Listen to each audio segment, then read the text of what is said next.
Welcome to the Creative Couples Podcast, where maybe a new tagline here that we've talked about. We help you have better marriages for creative workers. We are back with an episode. We have a special guest today. Frankie, would you like to introduce our special guest? This is Rooney, and he is very vocal, so you will probably hear him. Wait, who's Rooney? This right here. This. For those that are only listening, it's our second Rooney child. is our second baby. Second born. What says second born more than just this is Rooney? This is Rooney Bear Holloman. He is 12 days old. Yeah, he that is. Sounds right. Second born. We figured we started this podcast right after we had our first child, or we released the first episodes after our firstborn Finch. I think somewhere episode 4 or 5 in that range, it's all about basically how we're coping with a newborn. With a newborn, having our first child, and the impact on creativity. And so it felt like, just so that there's not any competition in the future, we had to make sure that our second born was also on the podcast in some form. Yeah. So I think you were carrying Finch like this too. I probably was. Still not good at it. So these rap he seems things. comfy. Yeah, he's fine. If you hear him sound like he's struggling to breathe, it's just because their lungs are small. he's fine. Okay. Suffocating him. Yeah, we're back. It's been a while. February was the last time that you and I recorded an episode. We had a few guest episodes after that. And in February, when we recorded that, we were talking about how we were starting the construction on our house to add on to our house. What we didn't say at that time was we had found out only 2 weeks before that we were going to be having a second child. Yep. And while we absolutely wanted more children, the timing was a little bit of a surprise. No sane people really, maybe they do, I don't know, plan to get pregnant and do a home renovation. But that is what the entirety of this year has really looked like. But at least it's done.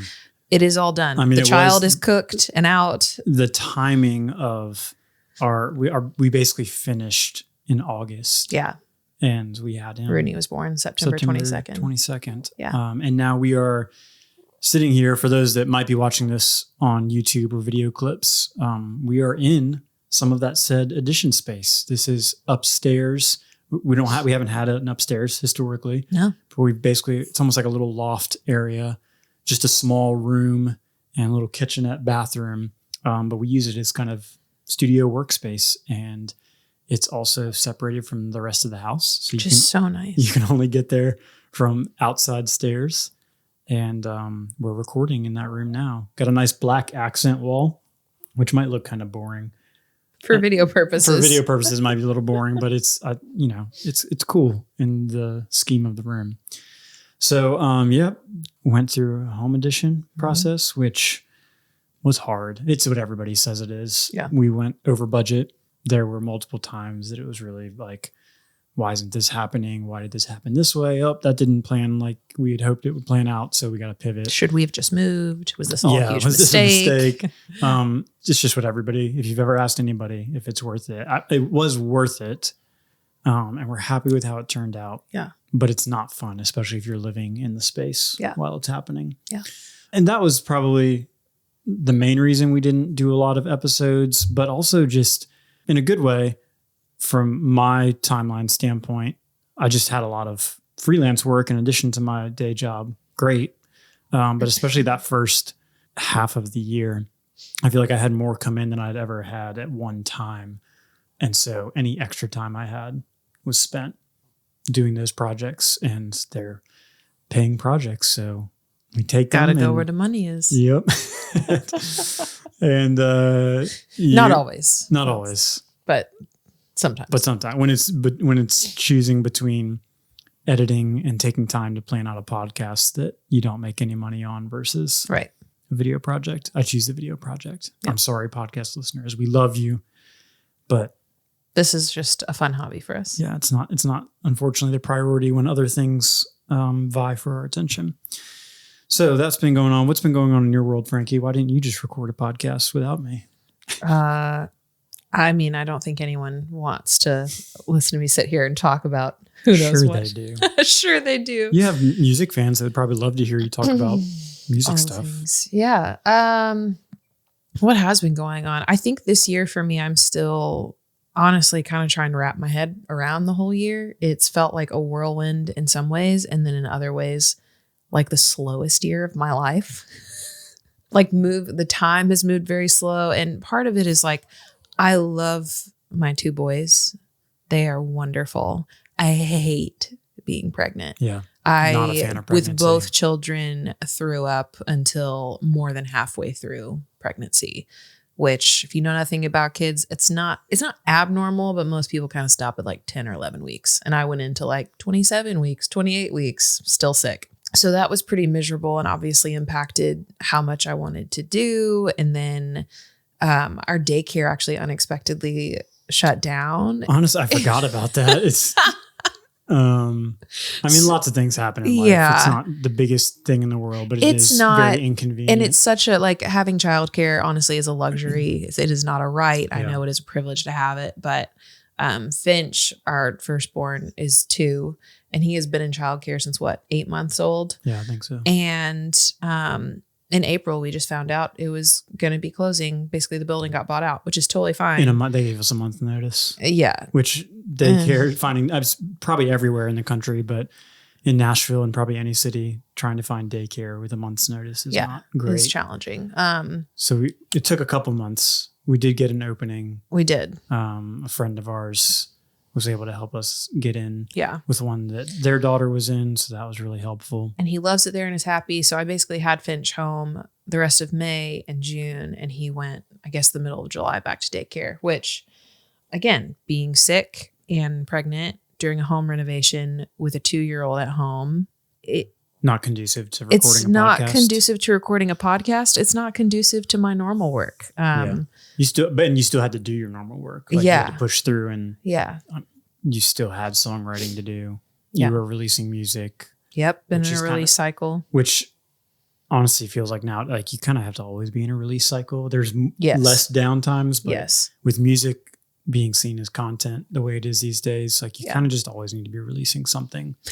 And I think I think it's a positive, but I think my awareness of that, knowing songs were kind of consistently coming out every few weeks, made me feel a little more at ease about just the season of life I've been in. Cause I mean, I think there are very beautiful things. Like I loved having Finch home. Like I don't think I ever really envisioned myself as a mom really at all. And so it's been really cool to see, I guess, myself step into that role even more, like having a kid at home. Like I definitely have never wanted to like stay home, and I still don't think it's maybe my calling, if you will. But I think having him home, especially being pregnant with another child, knowing like it's not just going to be Finch anymore, just him by himself, was really sweet time. So I don't want to paint it as super miserable. It was challenging. It wasn't miserable, but it was nice. It was really nice around more for having a couple him months. around. I do feel like we just talked about this yesterday. The proportion with which you're trying to get things done is like directly proportional to how much your kids frustrate you. Yes. So a lot of it is just like what you're willing to be okay with letting go with in life. So like when I get most angry at Finch, it's because I'm trying to get something done that I want to do. Yeah. Not necessarily, I mean, sometimes it's selfish things like I just want to watch a show at night and he decides he's going to scream and boycott bedtime.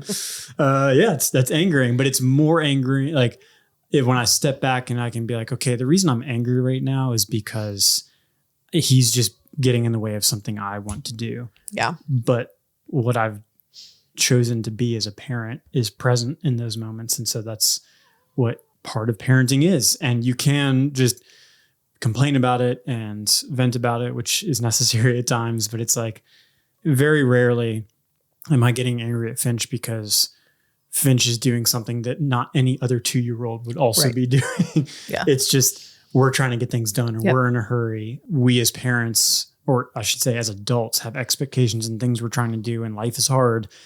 And kids just don't care, and nor should they at that age. Like, Yeah. their life doesn't revolve around us and our needs. They just need to know that they're safe and loved and cared for. And so that's been helpful perspective, especially now that we have a second. And I can't even imagine those with 3, 4 plus kids. Nope. But I think if you are in that place, or you want to be in that place, you've just accepted that, like, this is what life is going to look like, and certain things have to go. Yeah. Because you'll constantly be running into friction if you are trying to do more than you really can as a parent with that many kids. And I think I'm even learning you can't bank on something like a nap time once they get to a certain age. Yeah. So like on a day where maybe I don't have as much to do and it's not that big of a deal, if Finch is like, no, I'm not going to nap, I'm going to scream, or I'm going to be, he'll usually play quietly in his room. But like, if I need to come up here and get things done and he chooses to not nap, there are consequences for that. I'm going to have to come back up here when he actually goes to bed at night and not do something like sit on the couch and watch Netflix. Yeah. Because that time slot of precious 12 to 2 or 2:30, I didn't have that. And so I think even learning, you can't always bank on these like, well, at least they'll sleep during this time. Yeah, they they do may that a lot not. more when they're younger. That's way more At least like, ours did. yeah, newborns are way more. I mean, all this kid does is sleep for the most part and eat Sleep and eat. and poop. Yeah, I wrote down a couple things. Got to write things down. We're 12 days out from having another kid. We're about as organized Yeah, I was like, as... we didn't want to just jump on the mic and not have anything to talk about. So we wanted to give a quick update. That's what's been going on. And maybe I should, before I move on to just state of the podcast, this is totally something fun for us. Thank you for tuning in. Yeah. If you're here, for subscribing in whatever way you have, email list, YouTube, following us on Instagram, all that helps. Encourage us to keep going and people find this useful. I think it's also therapeutic for us. Honestly. It is totally therapeutic for us. And if it helps you feel normal, that's just a bonus. But I feel like we end up talking about things and realizing things about just where we are in life that maybe we wouldn't when we sit down to do this. And even like the conversation of like, hey, if we do a podcast episode, what do we want to talk about? And that even pushes us to talk about things. I think I've probably mentioned that in a past episode, but in terms of like future of the podcast though, we might just jump on here a little bit more. It's a lot easier now that we have this space just to kind of like to rearrange our dining room. We rearranged a little bit. There's no lights on. Sorry for, again, going back to those who might be watching this on video. Obviously I do video stuff. So I normally try to do lighting. I didn't even bother bringing any lighting in here. So this is just natural window lighting. It's probably pretty flat, but it works. We're here. That's part of what I think makes it like, don't make it hard on yourself when you're trying to just do something. It's like, have all the right things in place, the perfect lighting, the perfect audio. It's like, just do the thing that's going to make it easy to hit record. Yeah. And get up here and do it. And there are a few people who actually care about the perfect lighting. And I mean, like, there are those people, but rarely are people focused on it for your work. It's like, they're usually focused on their own work. And it's like, I might notice things, but we're all too focused on ourselves to really care about other people's stuff, especially for something like this. It's just a hobby. All that to say, we might do some more episodes where we just kind of process some things on the mics to share with you. We want to do more guest episodes. We both in us kind of debriefing where we thought the podcast was in past episodes, and even talking to people that we know that listened, thought that for any guest episodes we want to do, not that we would never do couples like this, but we'd like to try to be a little more intentional about bringing on potentially older couples that are further along in their marriage and maybe in their creative work. This takes away nothing from any of our guests. We've loved having all of them on, but the majority of our guests have been married for less than 10 years. Because they're all our friends. Kind of same stage of life. Same stage of life. We know them.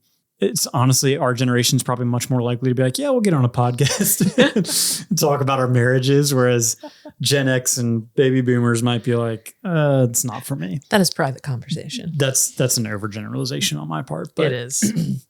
Oops. We do know some older couples, or at least know of some older couples that we think we would like to interview, that just to hopefully, like, when we do those guest episodes, getting not just the stories that we hear, which are always fun to hear how other marriages operate. And I think it helps normalize things, but even to hopefully gain some wisdom from people who've been doing it for decades, as opposed to maybe a decade. Yeah. Part of that came out of even our own, some of different friends throughout our lives. We feel like we've hit the like 7 to 10 year mark where, they say the 7-year itch is a thing.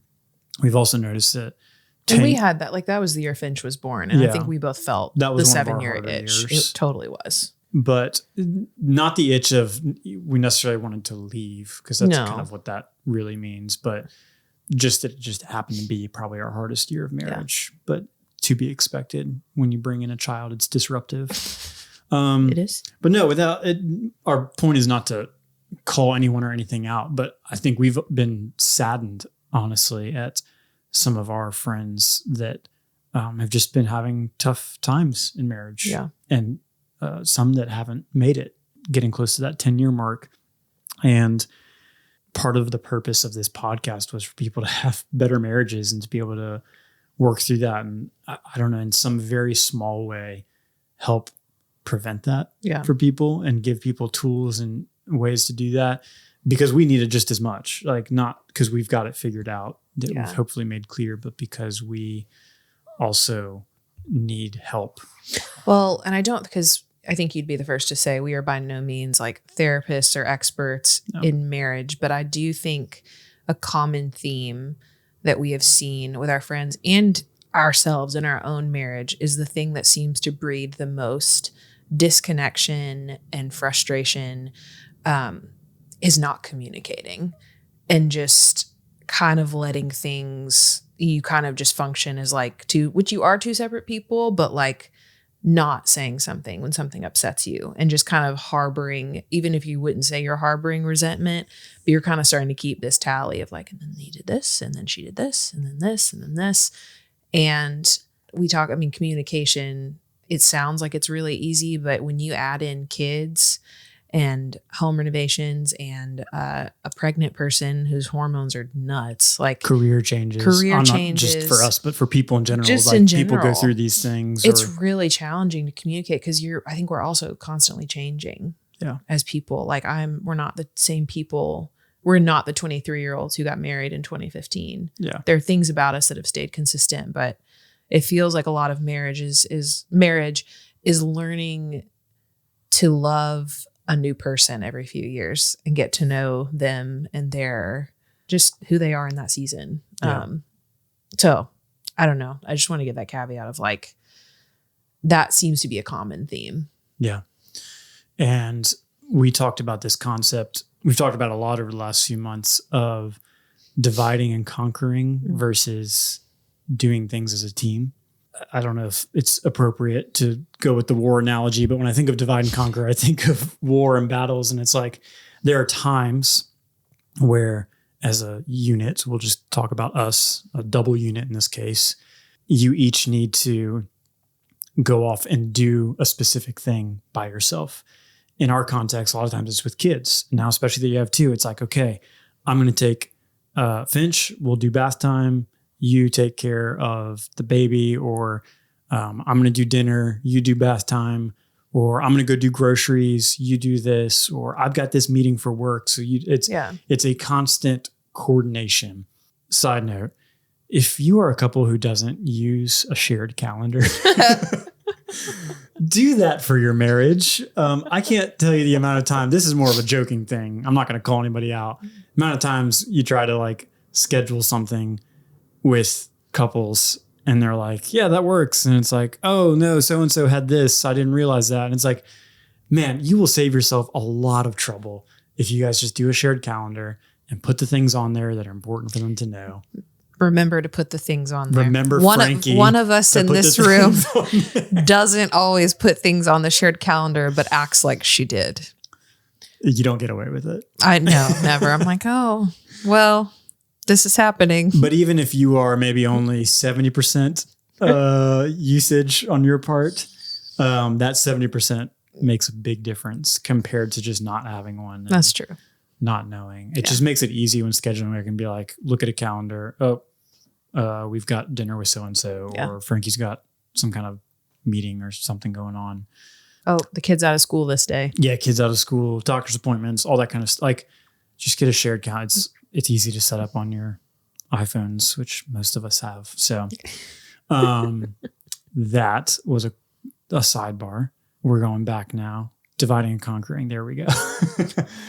A lot of marriage, especially once you have kids, is like divide and conquer. But the more you divide and conquer, the more important it is to like come back together as a unit more frequently or more intentionally. So I think when we were just a couple without kids, there was just naturally less to go divide and conquer. It's like we had jobs basically. It's like, yeah, during the day I'm doing my job, you're doing your job. Maybe that bleeds over into nights and weekends, but there's just more free time. Once you have kids, there's just a lot more responsibilities, things to do. You add in, like we've already mentioned, if you're doing anything around the house or extracurricular activities, volunteer stuff that you might be involved in, neighborhood things. Like it's just really easy to just go off and do a bunch of things. It's also very healthy to have things that we do as individuals and not do everything together. That said, going back to your communication comment, like it's really hard to foster intimacy when there's just not a lot of togetherness happening. The stereotypical, which is a good thing that people often suggest, are like, just make sure you have a date night, like schedule a date night, which is helpful. We do date lunches, I feel like, more often because it doesn't cost a babysitter. Or like date coffee. We do a lot of coffee dates. What am I trying to say? Yeah, that thing. Sleep. You're fine. Not happening. You're doing great. I think those things are just really helpful in fostering that, but you have to be intentional about it because then you get into the roommate situation, which I think just isn't a very fertile ground for deep, meaningful connection and in marriage. And that bleeds into everything from physical, sexual intimacy to emotional and just mentally what's going on.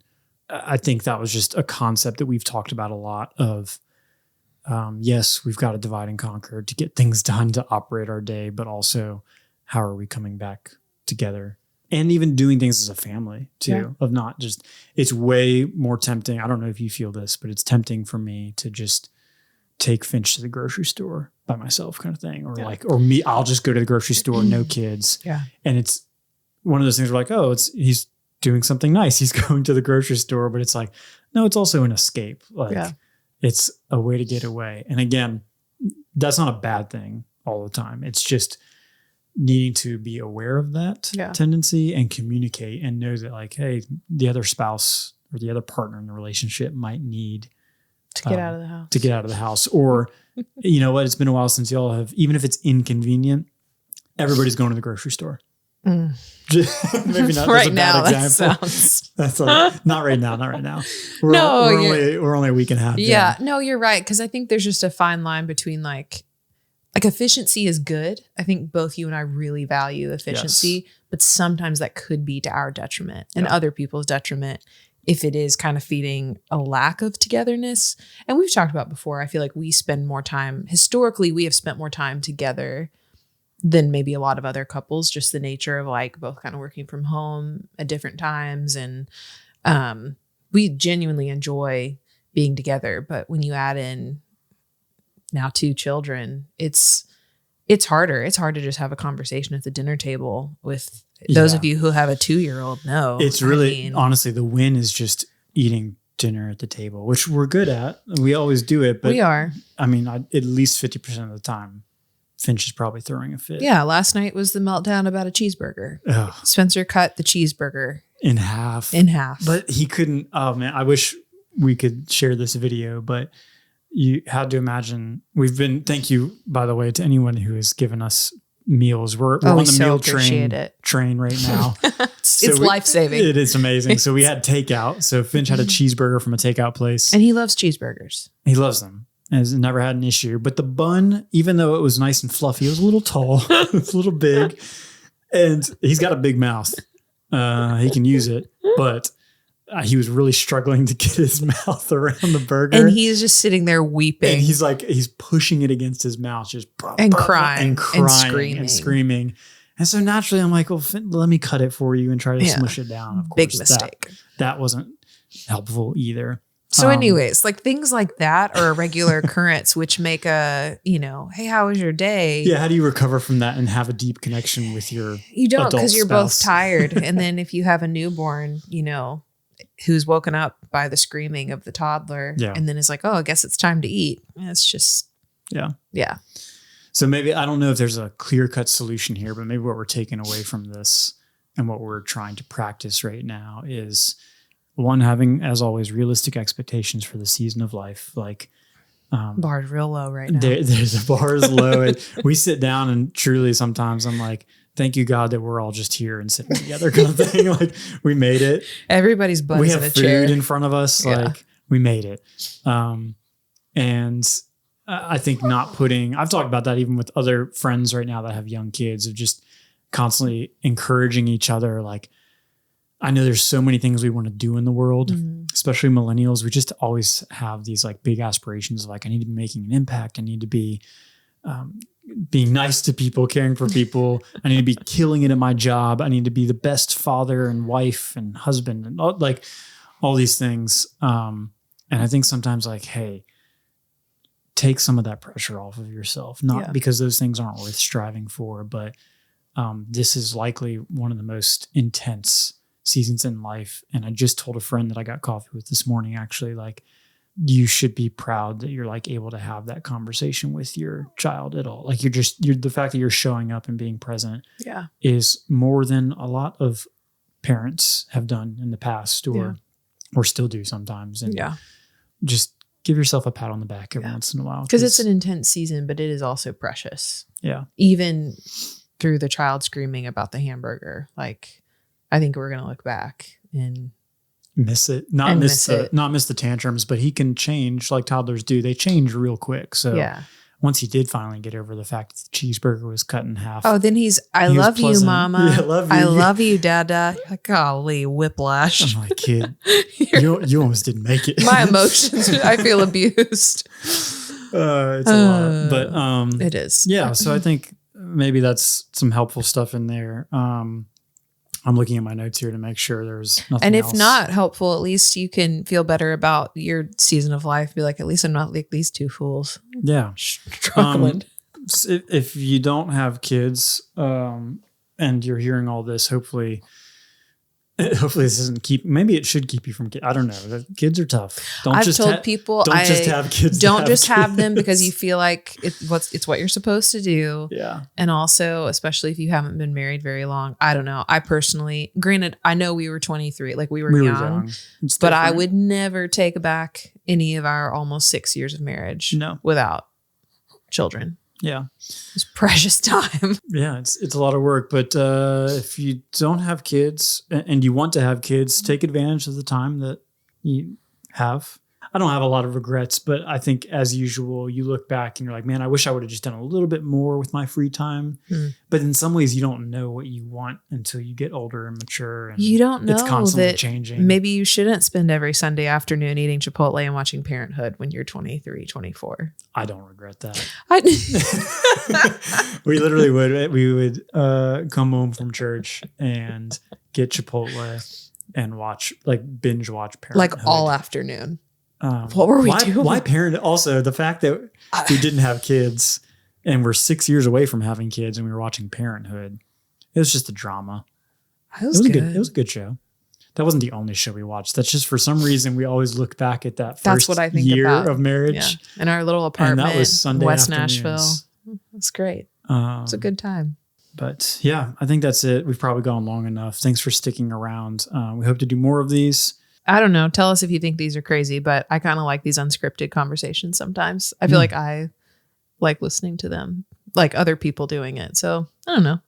I think we're good. No, Rooney's asleep. I got a new mic. You did. We match now. I have a matching mic with you since our last episode. Yeah. Yeah, now I'm just killing time. I'm sorry, everybody. We'll end it. Thanks for being here. Have a wonderful day wherever you are.